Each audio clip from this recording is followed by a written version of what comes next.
Madame, Monsieur, bonsoir. Merci de nous suivre depuis la présidence où le chef de l'État se prête une fois de plus à l'exercice de l'entretien télévisé. Un an d'accession au pouvoir, plusieurs chantiers entamés, d'autres poursuivis, des changements dans la configuration diplomatique des relations et ce qui retient encore plus l'attention des Burkinabés, le volet sécuritaire et l'espoir, Monsieur le Président, que votre arrivée au pouvoir a suscité. Nous évoquerons autant de sujets et bien d'autres. Bonsoir, Monsieur le Président. Bonsoir.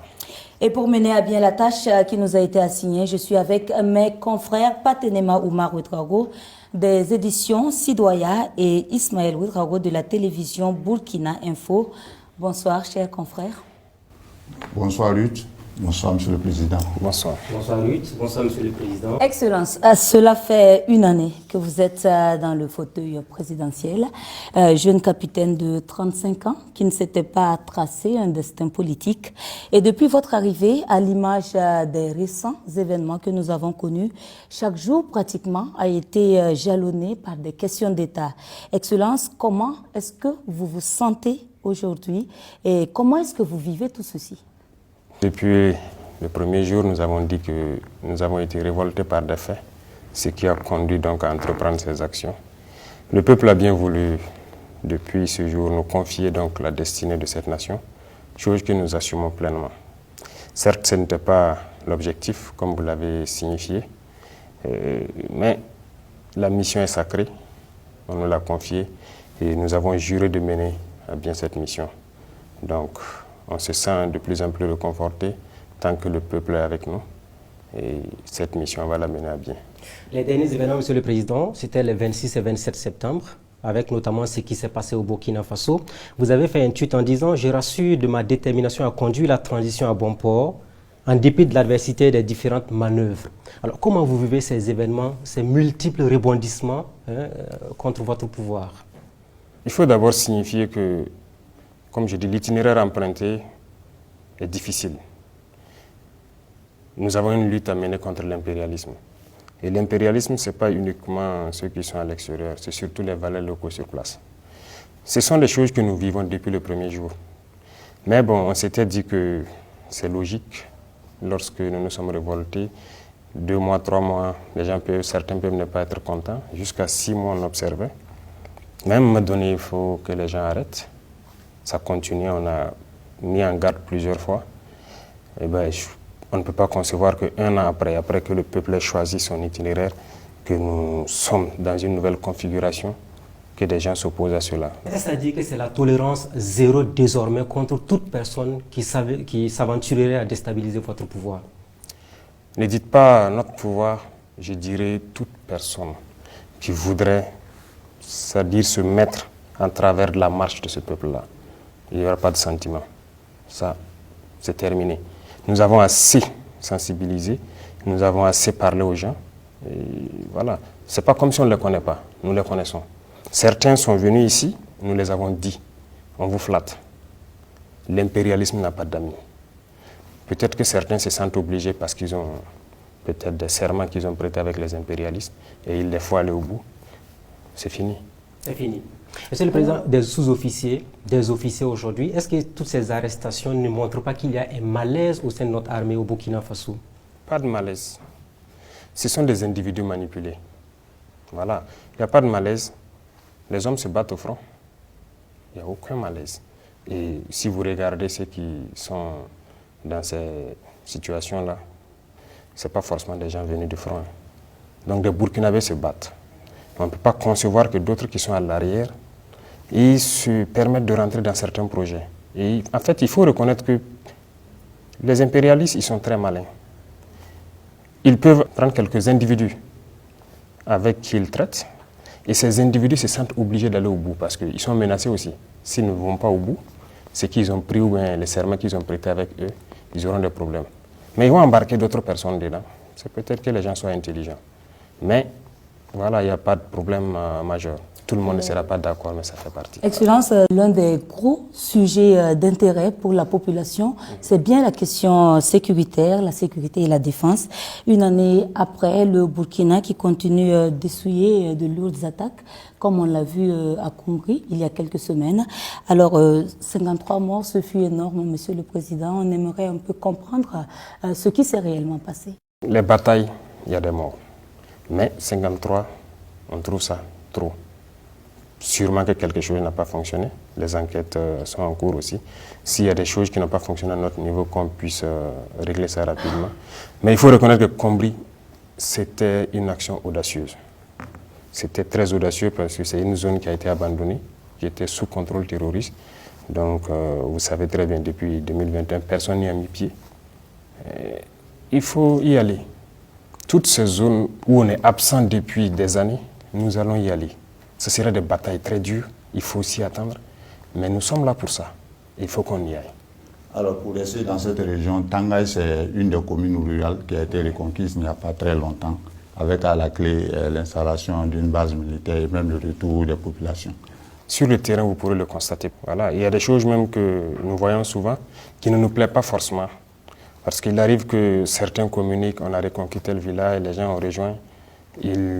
Peut-être que d'autres personnes contestent ça, notamment sur vos plateaux télé. Mais ça constitue des victoires pour vous. C'est symbolique en termes de victoire pour vous, naturellement. Je suis d'accord, oui. Mais vous voyez ce qui se passe lorsqu'il y a ce débat-là. D'autres disent oui, c'est reconquis, d'autres disent non. Les villageois se mettent à se filmer eux-mêmes dans leur village pour prouver que c'est reconquis, et les voilà au marché, ainsi de suite. Bon, nous, dans notre stratégie, je dirais, ça ne nous plaît pas trop. Nous voulons que ça... Ceux qui veulent le constater, ils peuvent aller sur le terrain. Il y a des zones où aujourd'hui, vous partez, vous circulez. Donc c'est mieux que les gens aillent constater. Mais on ne veut pas que les gens s'exposent en se filmant et puis en montrant. Le Premier ministre a dit il y a quelques mois qu'on était à 60% de couverture du territoire. Quelques mois plus tard, nous sommes à 1 an de votre pouvoir, du MPSR2. Vous pouvez quand même donner une idée de la reconquête du territoire burkinabé à l'ensemble des citoyens qui nous regardent. Il n'y a pas cette partie du Burkina où nous ne pouvons pas mettre pied. Les populations de Djibo, de Dori qui nous regardent diront nous sommes sous blocus, il faut des convois pour venir vers nous. Oui, même si demain nous sommes à 100%, on fera peut-être des escortes, on va protéger nos itinéraires. Parce que c'est une guérilla, c'est une guerre.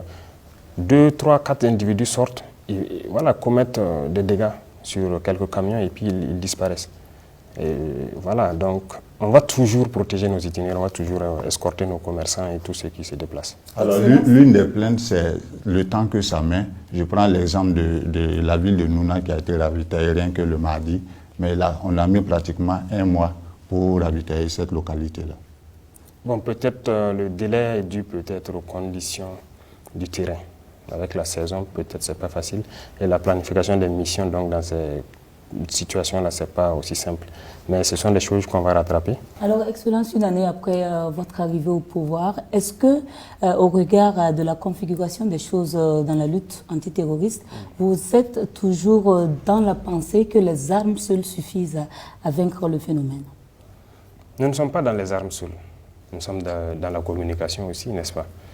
On a fait comprendre que nous connaissons le problème et que les gens devraient s'abstenir de se lancer donc dans ces mouvements-là, parce qu'on sait ce qui a amené les gens à prendre les armes, éventuellement à rejoindre les camps de ces criminels-là. Ça, c'est de la communication. On a assez communiqué pour les dire, de se soustraire de cette lutte-là, parce que nous savons ce qui a amené ça. Voilà. On a sensibilisé beaucoup, ça fait une partie. Les armes, ça fait bien sûr partie, mais il y a le développement aussi. Donc nous avons lancé les deux volets en même temps. On crée de l'emploi, on crée des opportunités. C'est ça l'objectif. Est-ce que les Burkinabés qui ont pris des armes contre leur pays, vous êtes prêts à faire des démarches, même si elles sont souterraines, parce que le retour de la paix n'a pas de prix? Démarches souterraines, je ne sais pas. Vous parlez des négociations éventuellement ou des dialogues avec certains Burkinabés? On ne les connaît pas. Qui les connaît? On ne les connaît que lorsqu'ils apparaissent avec les armes et voilà. Donc, on ne sait pas avec qui on va dialoguer. C'est pour ça justement qu'on parle sur les antennes, pour que chacun puisse comprendre que ce n'est pas la bonne formule et qu'ils doivent arrêter. Mais si les gens ne déposent pas les armes, voilà, on passe par la manière des armes aussi. Alors, il y a environ 5 mois, vous disiez que la guerre était au stade de l'introduction. Alors, à ce jour, la guerre est à quel niveau? Je dirais qu'on est toujours à l'introduction parce que l'équipement qui doit venir, ça commence un peu. On n'est même pas à 10% d'abord. La guerre n'a pas encore commencé?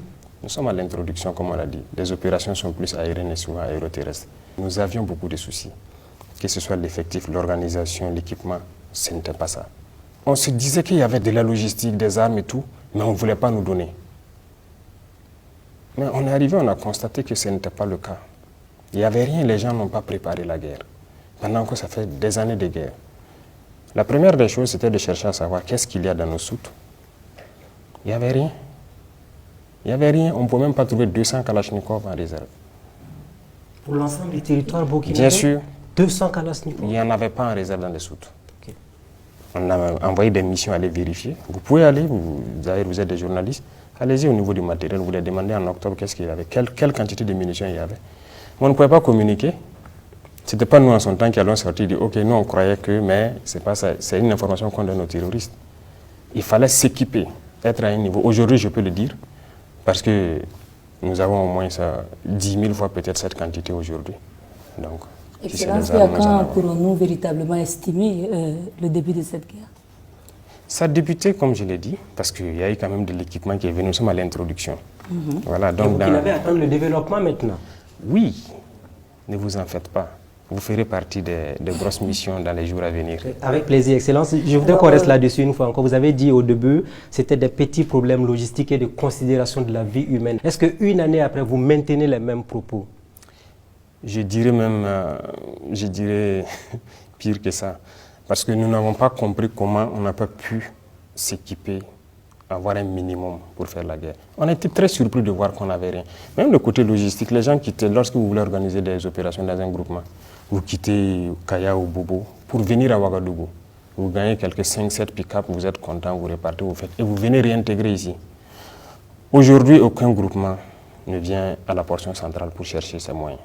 Ils ont tous leurs moyens, ils font leurs opérations. C'est en un an. N'est-ce pas l'occasion pour vous de faire la lumière sur l'audit au niveau des forces armées? Parce que vous avez dit qu'il n'y avait rien. Tout cet argent qu'on investissait, finalement, dont on parlait, est-ce que vous êtes prêt à faire toute la lumière? Parce qu'il faut quand même faire un audit pour comprendre pourquoi on n'avait pas des armes alors qu'on était en guerre depuis près de 7 ans. Il y a une justice militaire, et il y a même la justice civile. Il y a beaucoup de structures de contrôle. Nous avons donné le temps. Et je pense qu'on est même allé loin. Vous avez vu entre-temps une réorganisation dans la justice militaire. Est-ce que vous avez cherché à comprendre ce qui s'est passé? On va même réorganiser parce qu'il y a des dossiers qui sont là-bas. On dit qu'il faut que ça avance vite. Il faut que les Burkinabés sachent ce qui se passe. Les officiers milliardaires en question, vous en avez parlé. Est-ce que vous allez les traquer jusqu'à leur dernier retranchement afin qu'ils rendent au peuple ce qu'ils ont pris indûment? Ce que je souhaite même, ce n'est pas les officiers seulement qui sont fautifs dans cette affaire. Il y a des militaires et il y a des civils. Vous savez très bien. Vous savez qu'il y en a qui ont été découverts, mais est-ce qu'ils ont été jugés? Rien. Allez-y aussi demander à la justice, faites vos enquêtes, demandez-leur quelle est la situation. Parce que je pense que lorsqu'il y a des situations comme ça, il y en a même qui ont... Voilà, il y a des structures de lutte contre la corruption qui ont porté plainte contre certains individus dans ce pays, allant dans ce cadre-là, mais il n'y a rien eu, non. Excellence, on va s'intéresser également à celle au sein de l'armée. C'est un aspect qui vous tient à cœur, mais il y a également un volet important sur la cohésion et l'entente au sein de cette armée. Bien avant votre arrivée, plusieurs observateurs avaient fait cas de division et de gestion clanique au sein donc de notre armée. Mythe ou réalité? Et si réalité, est-ce que vous êtes parvenu à restaurer la cohésion? Ce que je vous dis, la question de cohésion, il faut le prendre sur plusieurs angles. D'abord, on a dit une armée qui combat par, nous on aime dire par cotisation, c'est compliqué. Quand on dit unité, je pense que c'est du français. L'unité, ça fait un. Mais l'armée, c'est des unités. Mais on n'avait pas d'unité en tant que telle. Juste quelques unités constituées. Donc il fallait se réorganiser. Aujourd'hui, nous avons plusieurs bataillons. Des hommes qui sont ensemble, qui se connaissent très bien et qui travaillent ensemble. Ça déjà, la cohésion commence par ça. Lorsque vous êtes ensemble, vous vivez ensemble, vous affrontez les terrains ensemble, vous ne pouvez qu'être unis. Donc nous sommes dans cette phase et tous les combattants sont unis. Ils sont dans des unités et ils sont en bonne cohésion. Ce que vous entendez un peu par-ci par-là des problèmes de cohésion, je dirais que ce n'est pas des problèmes en tant que tels. Voilà, c'est des individus Vous savez, il y en a qui ne croient pas du tout qu'on peut aller nous-mêmes. Pour vous dire clair, lorsque nous avons décidé de nous séparer de certains partenaires, il y a des officiers qui ont carrément écrit, les fiches sont là. D'autres sont venus nous voir, on ne va pas tenir un mois. En fait, ils sont pessimistes, ils ne croient même pas en eux. Donc ces gens vont véhiculer des messages. Voilà, en ville et tout, il y a problème de cohésion, on n'est pas d'accord avec ça. Non, on tient. Quel avenir pour la gendarmerie nationale? Comme vous êtes là, vous pouvez le dire publiquement devant les citoyens. Elle va exister, il n'y aura pas de projet éventuellement au niveau de la gendarmerie? Qu'est-ce que la gendarmerie a fait de mal? S'il y a des individus à la gendarmerie qui font du mal au peuple, ils vont répondre. Voilà. Si demain c'est toute la gendarmerie, je ne peux pas vous dire aujourd'hui, mais pour l'instant, c'est quelques individus à l'intérieur de la gendarmerie qui sont manipulés. Donc vous le rassurez, la gendarmerie ne sera pas dissoute comme le disent certaines langues. Qui vous a dit ça? Beaucoup de choses se disent. C'est une guerre de communication, c'est une guerre psychologique. Donc, vous savez, les gens sont très intelligents dans le mauvais sens. Voilà, c'est des fuites en avant. Ils s'imaginent ce qu'on va faire si jamais, si jamais, si jamais. Voilà, donc je dirais aux gens de ne pas s'intéresser à ces propos-là. Voilà, on sait ce qui se passe. C'est des gens qui sont intelligents, mais dans le faux montage. Les détachements militaires burkinabés, on en parle, Excellence, parce qu'il y a eu il y a eu des attaques. On a des victoires aussi, c'est la guerre avec des défaites aussi. Quel est le point des détachements militaires actuellement au Burkina Faso? Le point, c'est-à-dire au niveau du maillage du territoire. Oui, les détachements ont toujours existé, mais le maillage, je ne parlerai pas des détachements, c'est le nouveau redécoupage. Nous avons redécoupé en 6 groupements et nous avons souhaité que les groupements soient autonomes. Ce que nous essayons de faire en moyens logistiques, armes, munitions, tout. C'est pourquoi je vous disais tout à l'heure, aujourd'hui un groupement, pour faire ces opérations, n'a pas forcément besoin de venir à l'arrière pour demander quoi que ce soit. Ils ont tout le nécessaire à leur niveau, ils sont autonomes carrément. Sur le côté financier, ils sont vraiment autonomes. Voilà, donc c'est ça le plus important. Et chaque groupement gère les détachements. Ils peuvent déplacer certains détachements ou créer d'autres. C'est eux qui repositionnent pour savoir en fonction des couloirs d'infiltration et tout, où est-ce qu'ils vont se positionner. Excellent. Je vais vous poser une question sur les soldats. Est-ce que vous avez prévu d'améliorer leurs conditions opérationnelles sur le terrain, que ce soit sur le plan matériel, mais sur le plan financier également? Sans vous mentir, moi j'ai un rêve pour le soldat. Et je vais vous dire clairement, ce sont des gens qui se sacrifient pour cette patrie-là. C'est ce qu'on a essayé de faire pour les VDP, améliorer un peu. Vous savez que le soldat aujourd'hui, sa solde indiciaire, ce n'est pas ça. Nous tous, nous sommes soldats. Hein. Et à la retraite, il y a des soucis. Ce sont des choses. On veut faire la guerre, récupérer nos terres et exploiter nos ressources. Et je pense que quand l'économie se portera mieux, on va revoir la condition des soldats. Il faut qu'ils vivent bien et qu'à sa retraite, ils puissent vivre dignement. Voilà, même les questions de logement et tout, on y réfléchit, on a déjà beaucoup de plans. Et pour ce qui concerne également les VDP? Nous avons déjà fait un petit effort. Je pense que les VDP, ils n'étaient pas payés à ce coût-là. Vous étiez à 20 000, vous êtes passé à 60 000 aujourd'hui. Voilà, c'est largement au-delà du SMIC. Et on compte aller plus loin. Voilà, mais je dis, tout dépend de la situation économique du pays.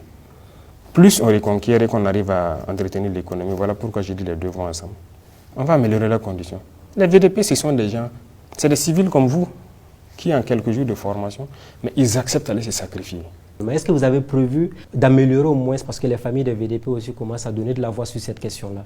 Oui, c'est des réflexions qui sont en cours, même les 10 millions de soldats, c'est des réflexions qui sont en cours. Vous voulez augmenter ça maintenant pour les familles? Pas question d'augmenter, il faut réfléchir à l'emploi. J'ai vu des reportages où les familles se font la bagarre pour ça. Et ce n'est pas intéressant et on connaît aussi beaucoup de familles de soldats tombés qui peinent à pouvoir rentrer parce qu'il y a des conflits. Ça, ce n'est pas intéressant. Il faut qu'on réfléchisse à une formule pour que ça puisse bénéficier à la famille du soldat. Et on va réfléchir à la même formule pour les familles des VDP. Une formule juste qui ne va pas heurter les sensibilités africaines parce qu'il ne faut pas que l'argent soit objet de division. Excellence, l'opinion s'intéresse également à la coordination du travail sur le terrain entre FDS et VDP parce que de plus en plus, on a le sentiment que les VDP tombent beaucoup plus au front. Et l'opinion aimerait savoir comment est-ce que tout ceci est organisé. Il y a une bonne collaboration. Pour la plupart du temps, tout se passe très bien. Ils évoluent ensemble. Voilà. C'est quelques localités où il n'y a pas de... C'est rare qu'il y ait des localités où il n'y a pas de FDS. Soit il y a la police, il y a la gendarmerie, il y a des localités où il y a l'armée. Donc ils sont encadrés sur la plupart des opérations. Mais ce n'est pas une statistique à faire comme ça, parce qu'ils sont peut-être plus nombreux que l'armée. Plus nombreux que l'armée. On a plus de VDP que de militaires. Vous croyez qu'on a combien de soldats? Quel était l'effectif de l'armée avant que nous on arrive? Allez-y chercher. Si cette année seulement on a fait un recrutement de quoi? 11 000 soldats. C'est totalement une armée. C'est parce qu'on avait un problème d'effectif. Alors, est-ce que vous êtes arrivé d'entendre que les VDP ou les FDS refusent d'aller au front? Refuser d'aller? Oui. Jusque-là, on n'en a pas vu le cas. Je pense qu'ils sont plus motivés à partir. Quand on a commencé la formation des VDP, et il y a quelque chose même qui se passe qui est très intéressant depuis qu'on a commencé à former les VDP nationaux et tout. Il y a des militaires même qui veulent évoluer aux côtés des VDP, qui veulent aller avec eux. Et il y a beaucoup de bataillons mixtes qui sont en constitution actuellement et ils s'entraînent. Il y a des militaires et VDP ensemble, ils s'entraînent durement et ils partent. Donc il y a de l'engouement quand même. Et quand on veut les envoyer quelque part, voilà, ils n'hésitent même pas. Actuellement, tous ces VDP qu'on a recrutés, formés, vous savez qu'au début, on se disait qu'ils n'allaient pas supporter le gilet et tout ça là. Bon, quelqu'un qui n'est pas habitué, qui n'est pas... Voilà, ça peut faire bizarre. Mais ils ont demandé à avoir les gilets casques. Certains croyaient qu'on n'allait pas avoir pour tout le monde parce qu'on a vu la polémique se monter. Tous ont des gilets, des casques, des trucs de protection, tous. Et ça les motive en fait, tout ça, à se lancer. On a des jeunes qui dorment à la place de la nation, qui ont même lancé des messages au capitaine Traoré pour dire « Nous, on veut défendre notre pays, la pluie, le vent nous trouve là-bas. » Vous êtes au courant de ces jeunes-là? Qu'est-ce que vous avez prévu pour eux? Oui, je crois qu'entre-temps, on m'a rendu compte, je ne sais plus, il y a 1 mois de cela ou 2 mois, qu'il y a des jeunes justement qui dormaient donc, à la place de la nation pour défendre. L'instruction a été donnée donc de les prendre et on m'a rassuré, soit ils ont fini leur formation, ils sont toujours en formation. On les a récupérés, mais bon, on avait des gens de patienter parce qu'on allait lancer encore. Voilà. Mais je ne sais pas s'il y a toujours de l'affluence. Voilà. Mais il faut reconnaître que les Burkinabés sont engagés pour défendre leur terre. C'est ça le plus important, et c'est cet éveil-là qu'on cherchait. Les gens ont compris et on rend grâce à Dieu. Et aujourd'hui, que peut-on faire comme point du recrutement et de la formation des contingents? Oui, je vous disais que cette année seule, quand on prend l'armée des terres, on est à 11 000 qu'on a recrutés. La plupart sont en MCO. Ce qu'on dit MCO, c'est les phases avant l'engagement. Ils font une mise en condition opérationnelle, c'est-à-dire un entraînement particulier intensif. Donc, quand ceux-là vont s'engager, voilà, on pourra passer au développement. Côté gendarmerie, il y a eu des gendarmes auxiliaires qu'on a décidé de recruter. La première vague a fini 1400, il y a au moins 1500 encore, donc ils étaient 3000 en tout. Côté eaux et forêts aussi, vous avez dû remarquer, il y a un recrutement spécial de 4000 qu'on a lancé. Même au niveau des policiers, je pense que vous avez vu leur réorganisation. Voilà, on a regroupé en Goumi. Voilà, c'est ce qu'on appelle le groupement mobile d'intervention, qui sont déployés un peu partout, à qui je rends hommage d'ailleurs au passage, qui sont engagés, fortement engagés, parce qu'avant ils n'avaient pas peut-être un certain type d'équipement qu'on refusait de les donner. Actuellement, ils ont tout. Donc voilà, on recrute et on réorganise et on avance. L'Assemblée nationale a donné son quitus pour l'envoi d'un contingent au Niger. Alors est-ce que cela ne contribue pas à disperser les forces au niveau du Burkina? Non. Je pense que le débat s'est tenu là-bas et les arguments ont été assez suffisants. Lorsque vous devez défendre le périmètre de cette table, vous ne restez pas normalement sur la table pour défendre. Vous partez au-delà. Si on avait soutenu le Mali depuis les années 2012, si on avait soutenu le Niger, vous croyez que le terrorisme serait arrivé là? Je ne pense pas. On est resté bras croisés, ça n'arrive qu'aux autres. D'ailleurs, c'est ce que beaucoup d'États autour font aussi. Je crois que ça ne va pas les arriver. Non, on fait des erreurs. D'abord, donc, sur ce point seulement, la meilleure manière donc, de se défendre, c'est d'aller un peu au-delà. C'est d'ailleurs l'argument que certains États occidentaux avancent, qu'ils viennent ici pour combattre le terrorisme, pour que ça n'arrive pas chez eux. Et l'autre chose, c'est quoi? C'est un peuple frère qu'on veut agresser. Il n'y a pas de raison que nous restent les bras croisés. Si on laisse déstabiliser le Niger, tout le monde a suivi pour la Libye. C'est ça qui a déversé toutes sortes d'armes ici. Et voilà, le terrorisme s'est amplifié. On va encore laisser le Niger se désintégrer. Il faut qu'on raisonne. Non. Excellence, en dehors de la question de la solidarité africaine que vous êtes en train d'évoquer, la question fondamentale qui se pose, c'est est-ce que nous avons véritablement ces moyens d'aller au secours du Niger? Est-ce que nous ne sommes pas nous-mêmes déjà suffisamment affaiblis? Est-ce que nous avons les moyens, y compris en hommes, en finances et en vivres? Quand on parle là-bas, ce que je vous ai expliqué, ce n'est pas forcément le Niger qu'on parle de. C'est pour nous-mêmes d'abord. Il faut qu'on les aide. Si le Niger est déstabilisé, le Burkina, c'est foutu. Aujourd'hui, nous arrivons déjà avec... On n'est pas déployé d'abord, mais on fait beaucoup de choses ensemble. Rien que la semaine passée, les vecteurs aériens ont opéré en parfaite symbiose pour détruire une colonne que les Nigériens ont vu quitter vers chez eux en rentrant chez nous ici. Et nous, nos appareils sont intervenus, leurs appareils sont intervenus, tout a été bien coordonné pour... C'est ça qu'on demande. Et il faut qu'on s'aide comme ça entre pays voisins. Et finalement, voilà. Qui paiera cette note? Qui paiera? Cette note?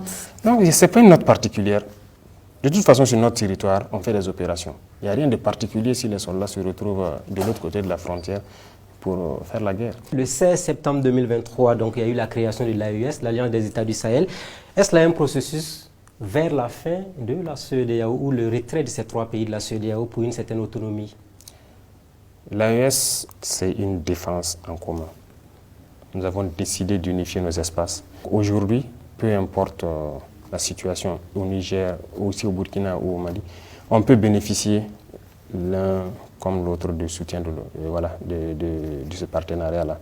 Donc c'est ça d'abord le plus important pour nous, parce que nous, ce qui nous préoccupe, c'est la question de sécurité, nous sommes en guerre, et c'est ça qui nous préoccupe d'abord. Le reste, ça viendra. La CEDEAO et l'AES? La CEDEAO est là. Jusqu'à preuve de contraire, on n'a pas quitté la CEDEAO. Mais l'AES est une alliance de défense. Que peut-on retenir de l'état de nos relations avec la Côte d'Ivoire lors des changements intervenus au Niger et avec les différentes décisions de la CEDEAO? On a vu deux pays qui ont adopté des postures totalement différentes. Il n'y a pas de problème particulier. Je pense que même demain, les peuples burkinabés et ivoiriens, on est ensemble. Il n'y a aucun problème. Mais les politiques peuvent différer, comme sur ce cas précis où ils ont décidé, les politiciens ont décidé une certaine posture. Nous sommes dans une certaine posture. Mais de toute façon, voilà, chacun réfléchit. Le souci, c'est la population qui paye le coût, qui prend le coût. Jusqu'à preuve de contraire, ça n'affecte pas la population. Je pense que certains pays ont décidé d'aller intervenir au Niger. Ouais, ils peuvent y aller. Ça n'affecte pas la population. Nous avons aussi décidé de protéger nos frères nigériens. Donc, on va renforcer leur armée en cas d'agression. Voilà, c'est le peuple nigérien que nous... Parce que lorsqu'il y a une agression armée, il y a forcément des dommages. Et voilà pourquoi nous disons que nous soutenons l'armée du Niger pour protéger leur population, parce que c'est leur, c'est leur mission principale. Le cas ivoirien, toujours un instant, Monsieur le Président. Est-ce que depuis que vous êtes président, vous avez reçu du matériel ou de l'argent de la Côte d'Ivoire? De quoi? De l'argent ou du matériel de la Côte d'Ivoire, de façon transparente? Alors, du matériel, oui. Il était question de faire une opération à nos frontières communes. On n'avait pas assez d'armes pour équiper notamment toutes les unités qui étaient là-bas, parce que nous on avait des commandes, mais on avait des soucis. C'est en ce moment, je pense que les autorités ivoiriennes ont décidé de nous venir en appui. Pas de contribution financière de la Côte d'Ivoire vers le Burkina? Contribution financière, ça serait la bienvenue. Je pense qu'on a un fonds de soutien patriotique. On parle de relations de coopération avec un pays. Si demain... Est-ce que vous pouvez nous dire qu'il n'y a pas de nuage entre les autorités burkinabées et celles de la Côte d'Ivoire de façon pragmatique? Nous avons vu certaines sorties et nous essayons nous-mêmes de comprendre.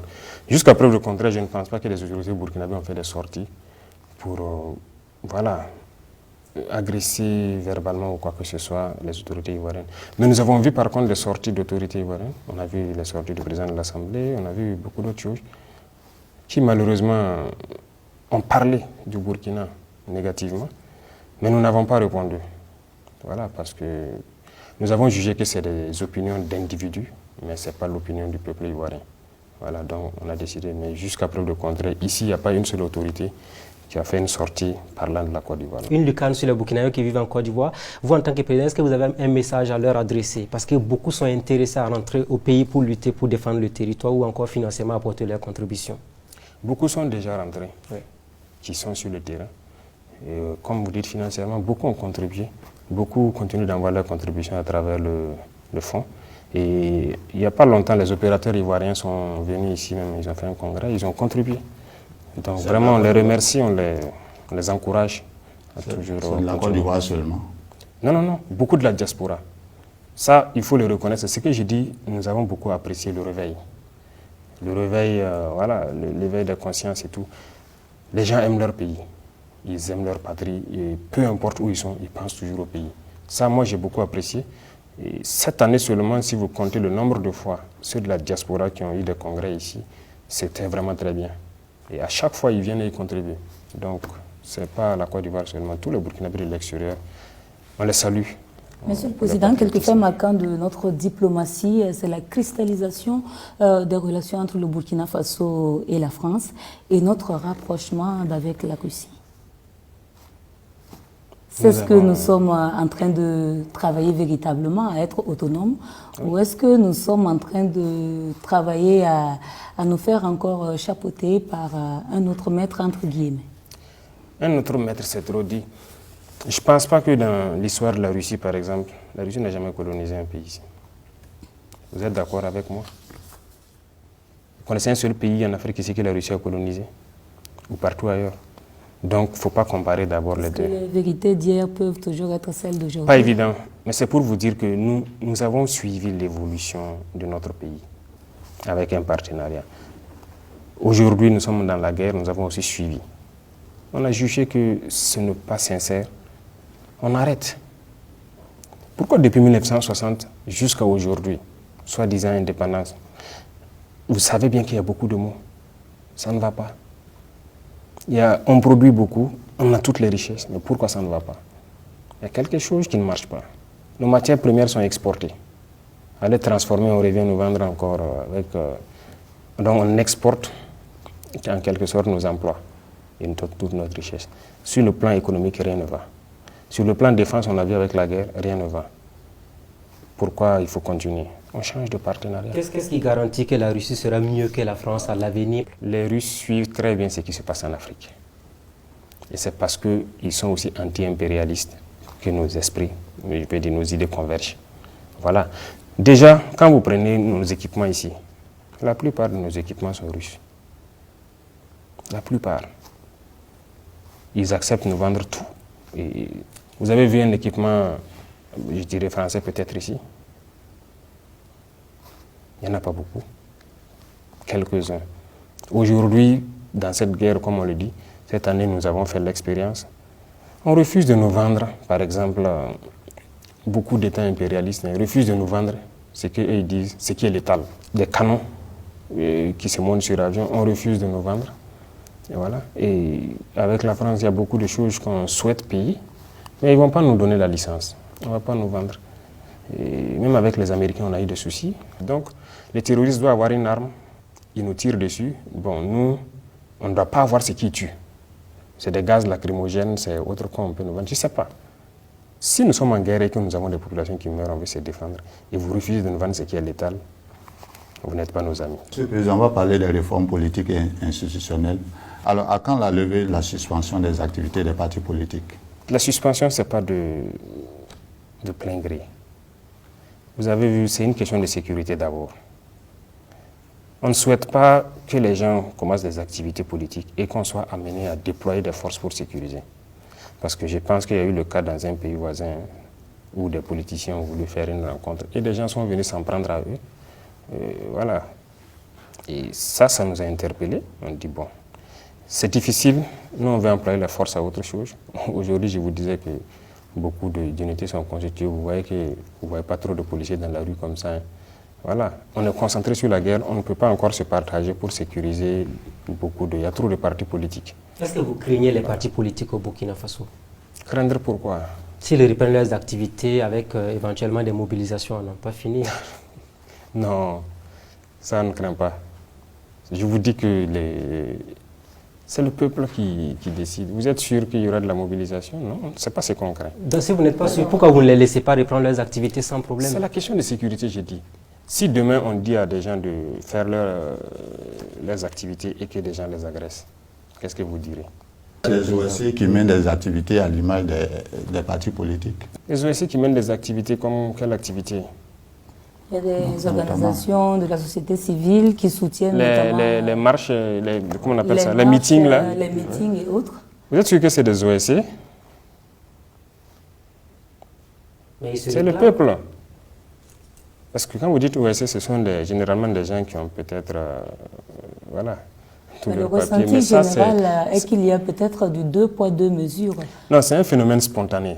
Ce n'est pas forcément une OSC qui organise une activité ou truc. C'est un phénomène spontané. C'est la masse populaire qui a compris et qui soutient. Donc là, c'est autre chose. Ce n'est pas forcément une OSC qui s'est levée pour organiser un événement. De toute façon, on a suspendu pour des mesures de sécurité et au besoin, on analyse la situation, on va lever. Est-ce que vous avez pour intention d'assainir justement cette vie politique-là? Et si oui, comment est-ce que vous comptez procéder? Bien sûr, on va assainir. Je pense qu'il y a la relecture des textes. Et vous trouvez normal même que quand on prend le nombre de partis politiques au Burkina, vous trouvez normal qu'on ait tous les idéologies pour développer le Burkina? On a besoin de 100 000. Vous comptez donc toucher au multipartisme qui a déjà été consacré? Le multipartisme existera. En tout cas, il y aura des conditions pour pouvoir exercer. Et ceux qui rempliront les conditions exercent. Monsieur le Président, il y a des gens qui manifestent tout le temps, qui vous soutiennent. Et s'il y a des gens qui veulent organiser des marches de contestation de votre pouvoir, est-ce que vous allez les laisser faire? Ce n'est pas mon pouvoir, c'est le pouvoir du peuple. C'est vous qui êtes le président. Oui, mais c'est le pouvoir du peuple. C'est le peuple qui a décidé que nous soyons là. Ça, il faut que vous le compreniez. Et si une autre partie du peuple dit on va manifester contre le pouvoir actuel, est-ce que vous êtes prêt à les accepter? À les accepter, ils peuvent manifester. Il n'y a pas de problème. Ils peuvent manifester. D'ailleurs, ceux qui veulent aller au complot, là, c'est une forme de manifestation, non? Voilà, ils peuvent manifester. Ils sont libres. Est-ce que justement vous pensez à la question de l'organisation prochaine des élections? Notre pari tient toujours. C'est le rendez-vous de juillet 2024? On n'est pas encore arrivé, donc nous on espère qu'à la sortie de la saison pluvieuse, là, on puisse avancer sérieusement dans la lutte. Et voilà, s'il plaît à Dieu. Excellence, on n'est pas juillet 2024, mais vous le savez, gouverner, c'est prévoir. Est-ce que vous envisagez effectivement de respecter cette échéance de la fin de la transition qui avait été retenue dans la charte? Gouverner, c'est prévoir, très bien. Alors, le premier jour, nous avions fait comprendre aux gens qu'on souhaite juste faire le minimum de temps possible dans cette lutte. Si, par exemple, certains acteurs nous avaient laissé lutter sérieusement, on ne serait même pas à cette étape actuellement. Mais les gens ont décidé de nous rendre la vie dure. Lorsque nous nous sommes rendus qu'il y avait un problème d'équipement, on a commandé beaucoup d'équipements un peu partout. Les pays amis nous ont par exemple envoyé immédiatement nos équipements. Et les pays qui sont encore sous le dictat des impérialistes, ou même qui sont même impérialistes, ont par exemple décidé de bloquer nos équipements. Ça met du retard chez qui? Qui est responsable de ce retard? Et une fois, on nous a dit ici, vous dites qu'il faut qu'on fasse vite pour faire les élections, et c'est vous encore qui bloquez nos équipements, vous ne voulez pas qu'on fasse la guerre. C'est quoi le problème? Qu'est-ce que vous voulez? Mais s'ils répondent à cette question, voilà. Est-ce que vous êtes en train de nous dire que tant qu'il n'y aura pas la sécurité, il n'y aura pas d'élection? Il n'y aura pas d'élection qui va se concentrer uniquement à Ouagaï, à Bobo et quelques villes autour. Il faut que tous les Burkinabés choisissent leur président. Il faut que ceux qui vont postuler puissent aller partout au Burkina. Voilà, aller faire leur campagne et tout. Donc, il faut qu'on assure la sécurité d'abord. On ne peut pas se mettre... Mais pourquoi on est venu? On est venu pour la sécurité, pour que les Burkinabés puissent vivre dignement et tranquillement. Et une fois que ça c'est assuré, les gens pourront circuler librement, aller où ils veulent, faire leur campagne. Et là, permettre à tous les Burkinabés de choisir leur président. C'est ce que nous souhaitons. Donc aller aux élections n'est pas une priorité absolue pour vous pour le moment? Ce n'est pas une priorité, ça je vous le dis clairement. C'est la sécurité qui est la priorité. On parle de réforme politique au Burkina Faso, nouvelle constitution, entre autres, référendum. Est-ce que vous y pensez actuellement? Les textes actuels ne nous permettent pas de pouvoir évoluer sereinement. Parce qu'il y a Qu'est-ce que vous reprochez à cette constitution actuellement? De toute façon, ce que je vous dis dans les jours à venir, la modification partielle, vous allez voir, ce que ça concerne et on va toucher à un volet. Nous sommes en Afrique. Oui. Peut-être vous ne trouvez pas, nous imaginons par exemple que les différentes confessions au Burkina, les sages, toutes les représentations des différentes ethnies ou tout ça là, vous ne trouvez pas qu'ils puissent donner un avis dans les décisions qui doivent être prises? Parce que cette constitution, c'est uniquement l'avis d'une poignée de personnes éclairées. Mais la masse populaire, là, ils ne comprennent pas forcément ce qui se passe. Donc nous souhaitons, par exemple, faire des ouvertures. Voilà. Et on trouve que ces leaders coutumiers, religieux et tout, ces leaders dans les différentes communautés. Vous envisagez donc d'intégrer certaines approches participatives? Bien sûr. Il faut que les gens puissent, sur certaines décisions importantes, donner des avis. Excellence, on va aussi s'intéresser à la question des libertés fondamentales, notamment avec ce sujet majeur qu'est celui de la justice. Vous savez, au sein de la justice, il y a de très bons acteurs, comme il y a de mauvais acteurs. Et vous le savez très bien. Ce n'est pas moi qui vais vous apprendre aujourd'hui toutes ces affaires qui sont passées. Et il n'y a rien eu. Et vous-même, journalistes, là, il faut que vous vous intéressez à certains sujets. Voilà. Combien de gens ont été dans des erreurs graves, dans des crimes économiques, mais il n'y a rien. Ils ne sont pas poursuivis. L'autre jour, je suivais, il n'y a pas longtemps, sur la RTB, par exemple, le débat sur le stade du 4 août. Qu'est-ce qu'il y a? La justice est libre, indépendante. En tout cas, nous n'avons pas dit à quelqu'un de ne pas poursuivre les procédures. Pourquoi ils ne le font pas? Il y a beaucoup de gens qui ont commis des crimes ici, des crimes économiques, qui ont pillé l'argent du peuple, mais qui sont libres. C'est ça qu'on veut régler. Vous vous souvenez, à la rentrée de l'année passée, la rencontre avec le CSM, j'ai dit qu'il faut qu'on change la manière de faire la justice même. Mais il n'y a pas eu de proposition. Il faut que la justice soit pour tout le monde. Voilà, moi, mon cheval de bataille. La justice doit être pour tout le monde. Il n'y a pas de justice pour des riches, de justice pour des pauvres, non. Vous savez, il y a combien de personnes aujourd'hui en prison qui n'ont pas été jugées? Environ 4000 personnes. Qui sont en détention, certains depuis des années, sans jugement. Vous trouvez ça, c'est normal? La justice vous dira qu'elle n'a pas suffisamment de moyens non plus pour faire le travail. Il y a les moyens. Je suis contre la prison. Ce n'est pas dans nos cultures. En Europe, on fait la prison, on attrape les gens pour quoi que ce soit aller enfermer. Il y a un service social qui s'occupe des trucs. Ceux qu'on attrape enfermés ici, qui s'occupent de leur famille. C'est ça le problème. Donc il faut qu'on réforme. On ne peut pas se comparer aux Européens sur ce volet-là. Ils sont loin en avance.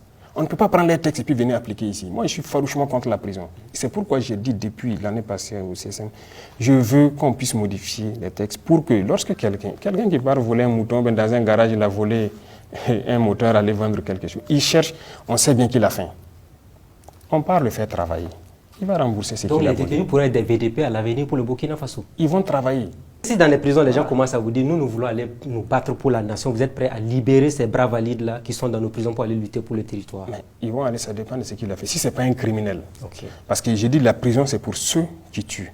C'est-à-dire les criminels. Et quand on dit criminels, il y a les criminels, les tueurs en série. Il y a aussi ceux qui font les gros crimes économiques. C'est des criminels parce que par leur faute, des gens meurent. Eux, il faut la prison. Mais même le crime économique, je suis d'accord pour la prison, mais il doit rembourser ce qu'il a volé d'abord. Aujourd'hui, les gens volent des milliards, on les attrape, on les met en prison. Il accepte purger sa peine, il sort et bouffe ses milliards. Il n'y a rien. Monsieur le Président, on va parler de la radio Omega. C'est vrai que la suspension a été élevée. Alors, est-ce qu'on doit comprendre à travers ce message, ce sophisme, soit vous êtes avec nous, soit vous êtes contre nous? Ce n'est pas ça. Voilà, il ne faut pas prendre ça sur cet angle-là. Les libertés individuelles ne doivent pas primer sur les libertés collectives. Il faut que les gens comprennent ça. Secondo, il faut savoir communiquer.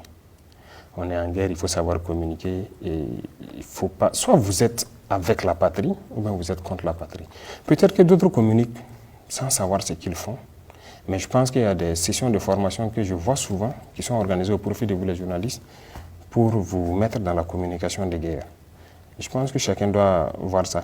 Mais je me dis que les gens font exprès. Sinon, vous suivez les chaînes internationales, lorsqu'il y a un conflit, vous les suivez et vous savez très bien qu'est-ce que c'est que la communication des guerres. Parce que dans la guerre, généralement, vous prenez parti pour une des parties ou pour l'autre. Donc, pourquoi ici, votre pays est en guerre et vous ne pouvez pas soutenir? Moi, je vous dis que en brousse, il arrive que les hommes suivent tout des médias. Il y a des moments où vous pouvez voir quelqu'un énervé toute la journée parce qu'il a vu quelque chose dans un média. Et vous pouvez voir quelqu'un aussi très content parce qu'il a vu quelque chose d'autre. Donc, il faut savoir communiquer en temps de guerre. Nous sommes actuellement en temps de guerre. Est-ce que vous songez, par exemple, à établir de nouvelles règles de fonctionnement des médias? Et subsidiairement, Monsieur le Président, je voudrais savoir si dans l'ensemble, le durcissement du ton du gouvernement à l'endroit des médias est la signification du fait que vous n'êtes pas satisfait du travail général qui est abattu par ces médias. Pas satisfait, ce que je disais, peut-être par méconnaissance pour certains, mais beaucoup font déjà très bien leur travail. Pourquoi on ne reproche pas à tous les médias? Ce n'est pas à tous les médias qu'on fait des reproches. Je vais vous dire quelque chose. La guerre, c'est quelque chose d'assez bizarre. Lorsque on est combattant sur le terrain et qu'on part dans une bataille, il y a deux situations qui peuvent arriver. Vous remportez la bataille sans investir les lieux, ou bien vous remportez la bataille, vous investissez les lieux. Ça veut dire que quand vous investissez, vous pouvez voir tous les dégâts que vous avez causés.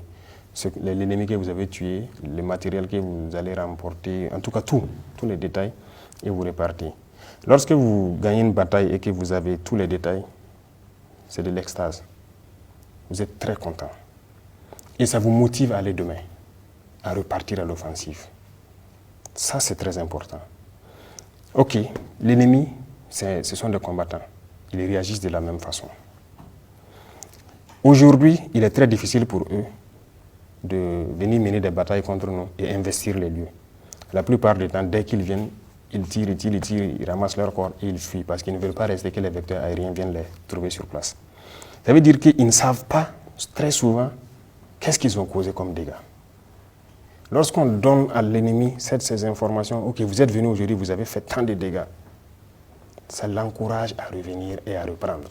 Et vous savez bien que même ceux-là qui ont créé la liberté d'expression dans leur guerre, il y a des moments où on ne communique pas sur certaines choses. Mais il faut reconnaître aussi que quand même les médias ont beaucoup aidé à améliorer les conditions des soldats sur le terrain. Parce que si ça ne se savait pas, beaucoup de choses, vous êtes président aujourd'hui, peut-être qu'il y a des choses qui se passent sur le terrain dont vous n'avez pas connaissance, et les médias peuvent être là pour critiquer, pour que ça puisse changer dans le bon sens. On préfère que si vous avez une information qui concerne les soldats sur le terrain, que vous puissiez écrire et venir. Venir à quel niveau? La direction du protocole est là. Oui. Vous prenez contact. Votre porte est ouverte à tout le monde, sans problème. À tout le monde. Il y a beaucoup de... Moi, j'ai reçu des journalistes ici, même de Omega. La porte est ouverte. Tant qu'on a le temps, on a la capacité. Ce n'est pas qu'on est contre quelqu'un ou quelque chose, non. Tant qu'on a le temps, on reçoit tout le monde. Si on n'a pas le temps, on vous dit de déposer vos propositions au niveau de la direction. Voilà. Il y a certains à qui on a dit d'écrire leurs propositions et puis venir déposer. S'il y a des choses qui ne vont pas, vous... En quoi est-ce que vous partez dire c'est quoi l'objectif? Non. Donc, si les gens ne savent pas, s'il y a des propositions concrètes et que, ou bien il y a des constatations sur le terrain qui concernent la vie des soldats, il ne faut pas exposer ça à l'ennemi. Venez, vous écrivez, vous venez. S'il y a le temps, même on vous reçoit en même temps. Vous exposez la situation et on vérifie. Donc, vous n'avez aucun problème avec les médias burkinabés? Aucun. Excellence, il y a aussi la réquisition. C'est un nouveau mot qui est rentré dans le quotidien des Burkinabés, tant il est perçu comme une épée de Damoclès qui plane au-dessus de la tête des citoyens. Alors, certains estiment que donc la réquisition est désormais brandie comme une arme de dissuasion. De toute façon, c'est réglementaire, non? La mobilisation générale, la mise en garde, c'est réglementaire. C'est ça? C'est vous qui dites c'est l'état de droit. C'est l'état de droit, c'est réglementaire. Lorsqu'on est en guerre, on peut prendre certaines dispositions. On peut réquisitionner tout le monde. Récemment, on a un anesthésiste réanimateur qu'on a pris, on l'a vu en tenue avec une arme. Est-ce que c'est son rôle d'aller faire la guerre à la place des militaires, par exemple? Parmi les VDP, je vais vous dire qu'il y a des gens, chefs de projet, en tout cas des entrepreneurs, des gens très bien posés. Ça, ce sont des volontaires. J'arrive, qui se battent. Leur rôle premier, ce n'était pas ça. Mais ils ont vu la nation en péril. Ils ont décidé de s'engager. Ça, c'est du patriotisme. Ceux qui n'ont pas ce courage de le faire, encouragez donc ceux qui se battent d'une certaine façon. Est-ce que vous parlez de médecins anesthésistes? C'est son travail de critiquer, voilà. Ce qu'il fait là, est-ce que c'est son travail de médecin? Mais c'est un citoyen burkinabé. C'est même pas critiquer, c'est souvent des injures, des débordements. C'est son travail. Vous savez, on respecte tout le monde, il faut respecter aussi les gens. Est-ce que c'est une punition, Voilà. Non, ce n'est pas une punition. Il ira là-bas prouver ce qu'on aurait dû faire. Voilà, il va contribuer. Et puis, les médecins militaires, il y en a. Hein. Ou bien, qui dit qu'il ne peut pas servir là-bas? Voilà pourquoi on tient à ce qu'il soit même entraîné au maniement un peu des armes avant de partir. Donc, sinon, tout le monde peut s'attendre du jour au lendemain à être réquisitionné pour aller au front. S'il le faut, tout le monde ira. On va parler d'économie, relance, création d'emplois et engagement patriotique. Et pour venir à bout de leaders terroristes, Excellence, vous l'avez dit, il faut de l'argent pour développer le pays aussi. Vous avez donc initié un fonds de soutien patriotique. À ce jour, est-ce que vous êtes satisfait de l'engagement des citoyens? Oui, je suis satisfait, il faut le dire, et c'est à saluer. Les Burkinabés ont accepté de consentir d'énormes sacrifices. Et d'ailleurs, c'est ce que on passe le message souvent aux soldats lorsqu'on passe dans certaines garnisons. Le peuple a accepté de se saigner. Le peuple a accepté. Il y a des taxes qu'on a imposées, il y a un certain nombre de choses qu'on a dû faire pour pouvoir financer notre gain. Pour les citoyens burkinabés, même s'ils ne parlent pas, la vie chère est là. Les Burkinabés ont accepté volontairement de contribuer. Quand on est parti d'abord sur le fonds de soutien patriotique, au début on avait dit qu'on allait retenir 1%. C'est ça, non? Oui. Il y a des gens qui ont dit que non, ça ne peut pas se faire parce que les fonctionnaires souffrent déjà beaucoup trop, ainsi de suite. On a dit il n'y a pas de problème, c'est volontaire. Dans le volontariat, là, vous savez combien de fonctionnaires sont venus souscrire? D'autres même demandent à ce qu'on prenne plus que 1%. Nous on dit, on rend grâce à Dieu. Et tout ce qu'on a fait, en termes de taxes et autres, les Burkinabés ont accepté. Parce qu'ils ont compris que personne ne viendra financer cette guerre. D'ailleurs, même avec tout ce qu'on récolte, voilà qu'on veut payer, c'est certain, ils bloquent notre argent. Mais il faut qu'on sauve le pays. Et les gens ont compris ça, c'est à saluer. Et nous, on ne peut que remercier ce peuple-là pour avoir compris le sens de notre combat, pour avoir compris l'idéologie que nous développons. Vous allez avoir de nouvelles taxes encore? Est-ce qu'il faut s'attendre à de nouvelles taxes encore au Burkina Faso? Ou bien on s'arrête là pour le moment parce que ça commence à peser un peu sur le panier de la ménagère. Depuis que les dernières taxes, je ne pense pas qu'il y ait de nouvelles taxes encore. Hein. On observe. Je pense qu'actuellement, on acquiert beaucoup de choses grâce à ce fonds-là. Donc, ça suffit. Si on veut passer à une autre étape, on tiendra à informer le peuple. On ne va pas faire quelque chose d'assez contraignant sans informer le peuple. Donc, pour l'instant, en tout cas, ça arrive à nous soulager. C'est ce que je vous disais. Aujourd'hui, il n'y a pas 7 personnes. Je vais vous dire, les combattants là, tout le monde est conscient que ça a changé sur le volet logistique en un laps de temps. Que ce soit l'armée de terre, que ce soit les différents combats, la gendarmerie, la police municipale, les eaux et forêts, les GSP. Tous ceux qui n'avaient pas d'armes ont des armes aujourd'hui. Ce sont des corps déjà constitués. Ce sont des corps constitués et qui, quand on prend le cas de la police, pendant longtemps, nous on a suivi toute la guerre là, les armes qu'on appelle les PKMS et autres. Ils ont réclamé ça pendant longtemps. On n'a pas donné. Nous, on a décidé, par exemple, de les doter. On les a dit de se constituer en unité, on va les doter. On les a dotés plus que ça. Mais ils sont sur le terrain, ils le prouvent. On a eu raison. Ça crée de la sécurité dans plusieurs zones qu'ils ont occupées et qu'ils sécurisent. Les eaux et forêts, ils étaient aussi dans leur forêt. On a été interpellés plusieurs fois depuis certains mois, d'autres étaient à 7, à 14, ils ont dit qu'ils ont 2 Kalachnikovs. Aujourd'hui, ils sont tous équipés, ils rentrent en bourse avec les BDP, ils sont contents. Ça fait quoi? Ça fait plus de sécurité pour les citoyens. Voilà, ça c'est important, parce que lorsque quelqu'un est en tenue dans une zone assez turbulente et qu'il n'a pas le minimum pour se garder lui-même, c'est compliqué. Donc voilà pourquoi on a assez misé sur ça, les équipements, et même la logistique, les moyens roulants et tout. Vraiment, tout ça, c'est au compte du peuple. Certains estiment également qu'on ne part pas chercher l'argent là où on peut en trouver suffisamment, notamment dans les dossiers de crimes économiques, et aussi au niveau de certains travailleurs qui semblent plus nantis que le commun des travailleurs. On ira chercher où il faut. Concernant les crimes économiques, moi, je vous dis de repartir. Ceux qui font les unités d'investigation, repartir voir la justice pour qu'ils sortent les dossiers et qu'ils jugent. Et la dette intérieure, parce qu'il y a beaucoup d'entreprises aujourd'hui qui souhaitent qu'on paye la dette intérieure et relancer l'économie. Ça a commencé, je pense qu'il n'y a pas trop de retard. Voilà, le Trésor règle ça, en tout cas au fur et à mesure. Je suis ça. Voilà, c'est vrai, on avait mis un frein à un moment donné parce qu'il fallait vraiment s'équiper. Vous ne savez pas ce qu'on a vécu pendant un temps donné, mais bon, c'est assez compliqué. Quand vous recrutez, par exemple, on a lancé pour les VDP, on fait rentrer 5000 VDP et vous vérifiez pour voir si on peut les équiper tous et vous vous rendez compte qu'il n'y a rien. Qu'est-ce que vous faites? On va les former, les laisser sortir, on va les tuer. Parce que s'ils repartent chez eux, on va les tuer. Il fallait les équiper en urgence. Donc ça fait qu'on a dû bloquer un peu certaines factures au niveau des entreprises pour payer de l'équipement en attendant de mettre en place le fonds. Le fonds est mis en place maintenant, ça fonctionne. Donc je pense que les entreprises, en tout cas beaucoup, sont en train d'être soulagées. Oui, mais certaines entreprises demandent à ce qu'elles soient exonérées de certaines taxes compte tenu de la situation. Exonérées? Non. D'abord, même les taxes que nous on a instituées, la plupart, quand ce soit la boisson ou autre, la téléphonie, ce n'est pas les entreprises, hein. C'est les citoyens qui payent. Pour l'instant, on n'a pas touché une entreprise proprement dite. C'est les citoyens qui payent.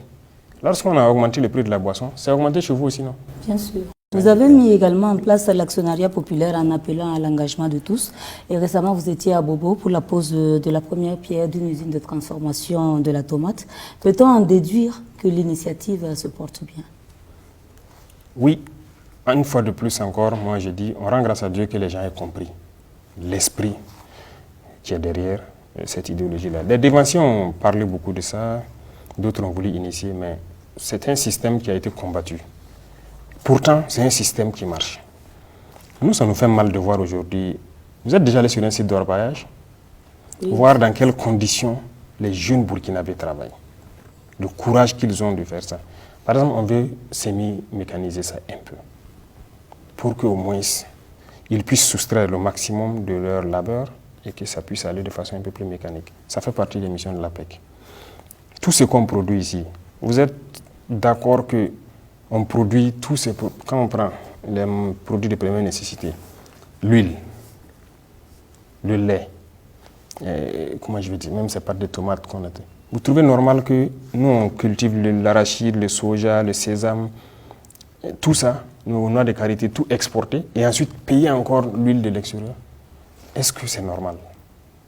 Vous trouvez normal qu'on laisse nos producteurs produire la tomate, que des gens viennent d'ailleurs, la caisse qu'ils pouvaient vendre à 30 000 ou combien? On paye à 1000 francs, on part, on transforme en pâte, on revient nous vendre. Non.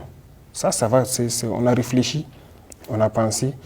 Il faut qu'on ait beaucoup d'entreprises de ce genre-là, pour la transformation, pour la mécanisation, pour en tout cas beaucoup de choses. Comment financer? On a pensé à ce modèle. Et le peuple finance. Est-ce que vous avez des garanties que cet argent va bien être utilisé pour éviter éventuellement que les gens souscrivent et que l'argent se retrouve éventuellement détourné? Je suis ça de près. Voilà, ce qui a mené d'ailleurs à pouvoir poser la première pierre et commencer la construction de la première usine. Et ça continue. Donc celui qui va voler 5 francs d'un Burkinabé dans cette affaire, il sera face à vous. C'est ça que j'appelle un crime. Oui. Voilà. Ça, ce n'est pas tolérable. Et je pense que ceux qui sont au niveau de l'APEC le savent. On a fait d'ailleurs une visite là-bas dernièrement. On ne peut pas s'amuser. Et d'ailleurs, les citoyens suivent ça aussi. Tous ceux qui souscrivent, voilà, ils suivent. Il y a des plateformes, si ce n'est pas déjà prêt, où les gens pourront suivre les souscriptions et l'évolution. Et ça évolue très bien. Et depuis un temps donné, on est très satisfait. Ça, vraiment, on remercie beaucoup le peuple qui a compris, que ce soit le Burkina de l'intérieur, surtout de la diaspora aussi, parce qu'il y a carrément un bureau qui s'occupe de la diaspora. Et ça se porte très bien. La production agricole va mobiliser 3000 militaires et des PDI, alors pour la production de 190 000 tonnes de céréales et de légumes. Alors, le problème est que ça s'inscrit dans une période bien définie, 2023-2024, alors qu'il y a jusqu'à plus de 2 millions de Burkinabés qui sont frappés par l'insécurité alimentaire. Alors, quel est votre commentaire? Oui, l'initiative est lancée et ça se porte très bien. On a pu faire le point. Je pense que même ils ont dit qu'ils vont faire un point encore au peuple ces jours-ci. Ça se porte très bien. C'est d'ailleurs au-delà de nos attentes en termes de superficie qu'on voulait emblaver et tout. Et les militaires et les pays participent. Voilà. C'est l'autosuffisance alimentaire qui est en ligne de mire. Ça, c'est l'objectif. Il faut qu'on y arrive et c'est possible. Pendant combien de temps éventuellement dans vos prévisions? Alors, il a dit tout de suite que l'initiative c'est 2023-2024. Ce n'est pas exclu que ça il y a extension, mais au niveau du ministère de l'Agriculture, on nous a demandé un travail. Ils nous ont fourni donc dernièrement un document qu'on a autorisé en Conseil des ministres, l'offensive agricole. C'est là-bas en fait que ça sera plus large parce que c'est le ministère qui doit s'occuper de ça par vocation. Donc ça aussi, ça sera lancé tout de suite. L'objectif, c'est d'atteindre l'autosuffisance alimentaire, en tout cas, à l'horizon 2025. Et ça sera piloté par le ministère. Ce sont des initiatives qui visent en tout cas à occuper la jeunesse, qui enquête également d'emploi. Et lors de la commémoration de la Journée internationale, vous aviez lancé un appel à l'entrepreneuriat. Quelle est votre vision, Excellence, pour cette jeunesse? On a encouragé l'entrepreneuriat bien avant d'être là-bas. Je pense qu'il y a des conseils des ministres avant où vous avez vu que les PME, par exemple, on a travaillé à élaguer beaucoup de taxes autour. C'est pour encourager les gens parce que nous avons de la chance d'être aussi de vivre dans la masse populaire. Les jeunes qui veulent créer des petites entreprises, souvent se retrouvent confrontés à beaucoup de sortes de taxations. Ils n'arrivent pas à ça. Accès au marché. Il y a beaucoup de jeunes qui créent. Après, voilà, ils n'ont même pas accès au marché public et autres. C'est des problèmes à n'en pas finir. Tout ça, on a facilité. Oui. Donc, j'ai dit d'élaguer tout ce qui est taxe autour. Et l'accès au marché aussi. Et voilà, on a facilité beaucoup de choses actuellement. Et on continuera de le faire. C'est pour encourager les jeunes à entreprendre et pouvoir les accompagner. Et d'ailleurs, dernièrement, c'est ce qui a amené à rencontrer donc les banquiers là, où on les a demandé, on attend toujours, qu'ils nous fassent des propositions. Même s'il faut que l'État puisse trouver des garanties pour que les jeunes puissent avoir les prêts à des taux vraiment acceptables dans les institutions financières pour se lancer. Il le faut. Sinon, si on ne va rien changer... Mais certains jeunes aussi ont eu à prendre des prêts, ils n'ont jamais remboursé. Il y en a qui ont pris des prêts pour faire autre chose. Est-ce que vous allez vous doter de toutes les garanties pour éviter également ces mêmes erreurs de par le passé qui ont été commises? C'est vrai, c'est réel. Il y en a qui ont pris, bon, peut-être par inconscience ou truc, mais on mettra tous les garde-fous. Et puis surtout, il faut les accompagner. Il ne faut pas juste donner un prêt et puis bon, le laisser comme ça. Il y a beaucoup, actuellement donc au ministère de la Jeunesse, il y a des fonds qui donnent les prêts. Dès le début, on a demandé donc la situation des fonds. On a vu réellement qu'il y a beaucoup de prêts non remboursés. Voilà. Donc, nous avons dit de mettre un mécanisme en place, de sorte que lorsque les jeunes viennent pour demander les fonds, il faut les aider d'abord à bien modeler leur projet. Une fois que ça c'est fait, il faut les accompagner. Donc, il y a beaucoup de structures qui sont mises en place, que le ministère est en train de mettre en place, vous avez suivi, pour accompagner donc ceux-là qui amènent les projets. Il ne s'agit pas de les donner les fonds et il se débrouille. Il faut l'accompagner, il faut le conseiller, il faut le guider et les trouver des débouchés aussi. Donc c'est ce travail-là qu'on est en train de faire pour que ce soit un tout.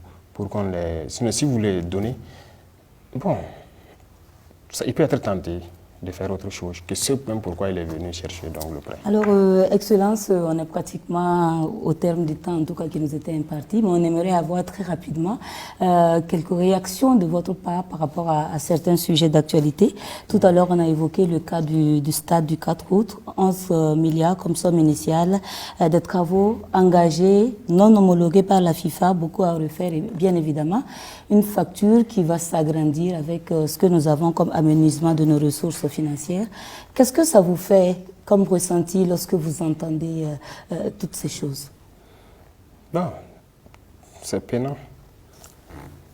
Je pense que ce n'est pas le seul cas. Il y a beaucoup de situations comme ça, des marchés qui ont été passés, voilà, des montants pas possibles, et puis le travail. Vous avez vu la route de Koudougou, par exemple.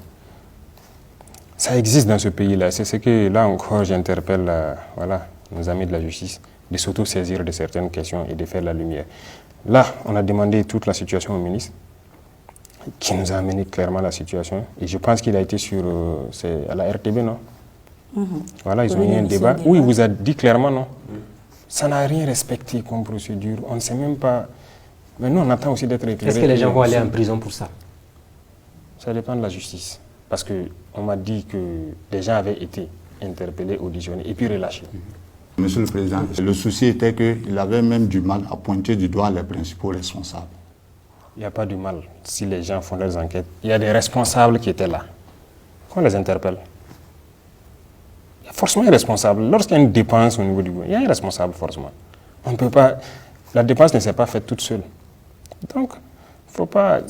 Si les agents n'ont pas été mêlés et que ça a été fait dans une bulle, il faut qu'on retrouve cette bulle-là. Qui a fait et a ordonné? C'est tout. Donc moi, j'invite les gens à aller jusqu'au bout, qu'ils continuent les enquêtes et qu'ils disent la vérité au peuple. Qui a fauté, qui a dilapidé de l'argent parce que la CAF n'était pas au courant. Voilà pourquoi ils sont venus trouver qu'ils ont fait un travail bâclé. Il faut reprendre. Monsieur le Président, une autre question. La presse avait fait cas de la lettre de votre prédécesseur Paul-Henri Sandaogo Damiba qui souhaite rentrer. Vous avez reçu la lettre de Damiba en question? Oui. Il veut quoi exactement? C'est comme vous l'avez dit. Rentrer au pays. Est-ce que vous allez lui faciliter la tâche pour qu'il rentre au Burkina? On n'a pas dit à quelqu'un de quitter le Burkina. Ça, il faut qu'on soit clair là-dessus. Donc, il est libre de rentrer quand il veut. Nous, on n'a pas de garantie. Des garanties? Quelle garantie? C'est un citoyen. Donc, il rentre au pays quand il veut. Certains étaient partis avec lui, ont compris après ils sont revenus. Mais lui aussi, il peut revenir quand il veut. Une année après votre arrivée au pouvoir, est-ce qu'on peut espérer à ce que vous fassiez, vous procédiez à la mise en place d'un gouvernement d'union nationale? Parce qu'on voit que, en tout cas, il y a certains caciques ou certaines compétences, certaines anciennes compétences qui ont été mises à l'écart jusque-là. Est-ce qu'on peut espérer que vous élargissiez en tout cas votre choix en matière d'hommes pour vous accompagner dans la gestion de ce pouvoir? Il y a beaucoup de compétences au Burkina. Nous, on les découvre au fur et à mesure. Donc, il n'y a pas une compétence unique, il y a beaucoup de compétences. Donc, je ne pense pas qu'on doit être figé sur certains individus. Si on doit prendre en compte toutes les compétences, peut-être que chaque semaine, on va changer de gouvernement. Mais un an après, est-ce que vous vous dites c'est bon que j'essaie de revoir mon équipe?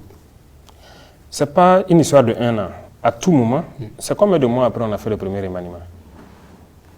À tout moment, on a des objectifs qu'on donne. Si ce n'est pas atteint. L'autre question, Monsieur le Président, est-ce que vous pensez à l'après-présidence du Faso? Vous avez dit au début que vous n'aimez pas le pouvoir parce que c'est des problèmes. Un an après, est-ce que vous dites que cette affaire-là finisse vite pour que moi je reparte dans ma vie militaire sans angoisse, sans contrainte? C'est comme vous l'avez dit, en venant ici, nous, on n'est pas venu dans cet objectif. Mais à présent, le peuple nous a confié une mission. Et nous avons juré de ne pas trahir le peuple. Et nous accomplissons notre mission. Ce qui va venir après, ça ne nous regarde pas. Parce que si vous pensez à votre avenir, vous ne pouvez pas gouverner nos États-là. Ça, je peux vous assurer. Si vous pensez à votre avenir, si vous avez peur, vous ne pouvez pas gouverner nos États-là. Vous voulez rester président à vie ou qu'est-ce que vous vous dites? Président à vie, vous pensez que c'est possible? Ah, tout Ce est n'est possible. pas le souhait de quelqu'un. Bon, c'est vrai qu'on le voit ailleurs. Hein. Vous allez vous fatiguer à un moment donné. Est-ce que vous êtes déjà fatigué? Non. Tant que moi, je vois le peuple debout, on n'est jamais fatigué. Je vous dis que c'est une vie difficile. Et voilà pourquoi j'ai dit, si vous pensez à votre vie ou bien vous pensez à l'avenir, vous savez combien de compromissions on vient pour nous faire ici? Combien de propositions? Si nous on pensait à l'avenir, peut-être qu'aujourd'hui on serait déjà des multimilliardaires. Parce qu'il y a tellement de gros contrats. On vous envoie des valises souvent? Pas des valises. Je vais vous donner deux ou trois exemples. Quand vous prenez l'aéroport de Donsin, on vient vous négocier avec vous, il faut signer pour qu'on vous donne peut-être 5% sur les 30 ans. Si j'accepte, imaginez ça fait combien de milliards? On ne va pas hypothéquer l'avenir de notre patrie là pour ça. On n'est pas venu pour ça. Vous prenez l'hôpital de radiothérapie là, c'était mort, c'était fermé. Bogodogo. Voilà. Pendant qu'on nous a aidé à voir ça pour soigner les cancers ici. Voici des choses où on a eu des propositions. Et puis c'est des Burkinabés, hein, des milliardaires burkinabés qui sont venus nous faire des propositions voilà. Si on les donne pour qu'ils en fassent une clinique, on aura, c'est sur toute la vie, hein, tel pourcentage dedans. On dit non, nous on veut réouvrir ça pour que ça serve aux Burkinabés. On a eu beaucoup de visites, on a eu beaucoup de propositions. On dit on ne veut pas. Et c'est réouvert actuellement. On soigne gratuitement les cancers des enfants. Cancer de prostate et de sein, c'est gratuit. C'est les autres cancers qui sont payants. Il y a beaucoup d'autres cas comme ça. Donc c'est pour vous dire, si vous pensez à l'avenir, vous, votre propre avenir, vous ne pouvez pas diriger nos États. Il y a la pression. On vous fait toutes sortes de pressions, des menaces, du tout. Mais nous sommes là pour le peuple. Donc vous avez des insomnies au quotidien? Insomnie? Pas d'insomnie. Parce que nous n'avons pas peur.